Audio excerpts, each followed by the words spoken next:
25 വർഷം മുമ്പ് രണ്ട് സഹോദരന്മാർ ഹോട്ടൽ മേഖലയിൽ നടത്തിയ ഒരു പരീക്ഷണം. അത് എത്തി നിൽക്കുന്നത് തിരുവനന്തപുരം ജില്ലയിലെ തന്നെ ഏറ്റവും ജനപ്രിയമായ ഭക്ഷണം വിളമ്പുന്ന റെസ്റ്റോറന്റിലേക്കാണ്. ബാഹുബലി എന്ന് പേരിട്ടിരിക്കുന്ന ഇവിടത്തെ ദോശ അന്വേഷിച്ച് വിവിധ ദേശങ്ങളിൽ നിന്നാണ് ആളുകൾ എത്തുന്നത്. ബാഹുബലി ദോശയുടെ വിശേഷങ്ങളിലേക്ക്.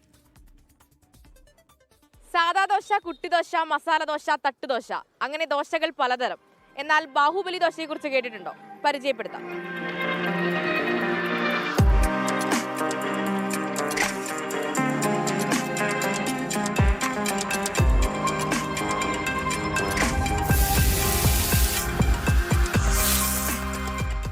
ചട്നി മാമിയിലേക്ക് എത്തുന്നവർക്ക് ആദ്യം കണ്ണുടക്കുക ഭീമൻ ബാഹുബലി ദോശയിലേക്കാണ്.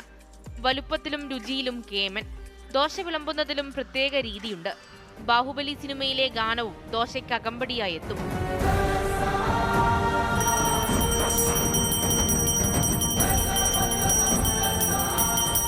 കണ്ടും കേട്ടുമറിഞ്ഞ് നിരവധി പേരാണ് റെസ്റ്റോറന്റിലേക്ക് എത്തുന്നത്.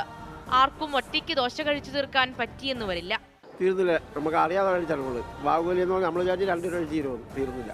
നന്നായിട്ടുണ്ട്, നല്ല ക്രിസ്പി ആയിട്ടുണ്ട്. ദോശ നല്ലതാണ്. ഒരു ദോശ ധാരാളം കഴിക്കാൻ പറ്റും 4 പേർക്ക്.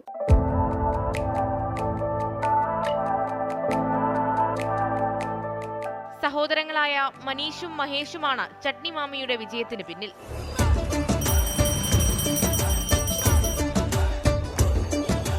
ഞങ്ങളുടെ എന്താണ് അതിനകത്ത് സ്പെഷ്യാലിറ്റി എന്ന് ചോദിച്ചു കഴിഞ്ഞാൽ അതിൻ്റെ പ്രസൻറ്റേഷനാണ്. അപ്പോൾ അതിന് മുന്നേ ഒരു മണിയടിക്കുന്നു, ബാക്ക്ഗ്രൗണ്ടിലൊരു ബാഹുബലിയുടെ അങ്ങനെ ഒരു പേരിട്ടു. അത് ഒന്നാമത്തെ കാര്യം. 2, അത് പ്രസൻറ്റ് ചെയ്യുമ്പോഴത്തേക്കുള്ള 2 കാര്യങ്ങൾ.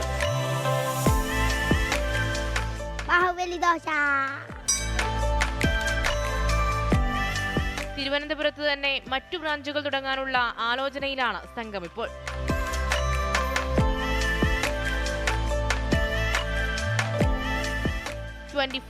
തിരുവനന്തപുരം.